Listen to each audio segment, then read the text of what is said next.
Évêché depuis le 5e siècle, Nantes est devenue la capitale du roi Nominoé lorsqu'il a conquis la Bretagne au 9e siècle.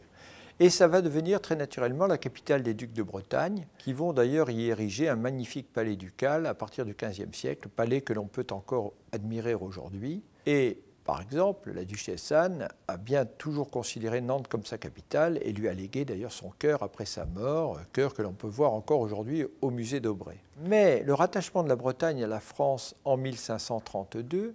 va donner sa valeur à une institution qui existait déjà depuis le XIVe siècle, qui est le Parlement de Bretagne. Ce Parlement avait le plus souvent ses sessions à Vannes, mais on va décider de les mettre plus fréquemment à Rennes. Et dès 1561, le roi Henri II propose au Parlement de Rennes de se faire bâtir un palais digne de l'accueillir. Alors ceci ne va pas se faire tout de suite en raison des guerres de religion qui vont ensanglanter la Bretagne pendant très longtemps, et l'idée ne sera reprise que par Henri IV en 1608.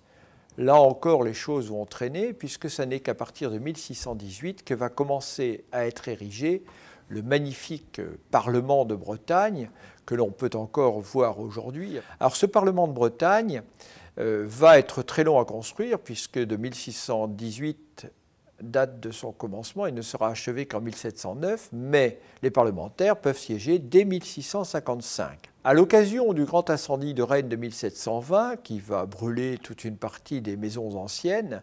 on va pouvoir dégager devant le Parlement une place royale sur laquelle on érige une statue de Louis XIV due à Coisvox, et pour bien montrer la symbolique de la montée de l'absolutisme royal, on va supprimer les escaliers extérieurs du Parlement de Rennes, ce qui fait que les parlementaires, au lieu de monter pour entrer en session dans la grande salle, devront entrer par le rez-de-chaussée, donc sous la statue royale, ce qui à l'époque est extrêmement symbolique. Le Parlement de Bretagne siégera votant les impôts de la province jusqu'en 1790, où la Révolution va l'abolir, et il deviendra ensuite le siège de juridiction comme la Cour d'appel, ce qui est le cas aujourd'hui.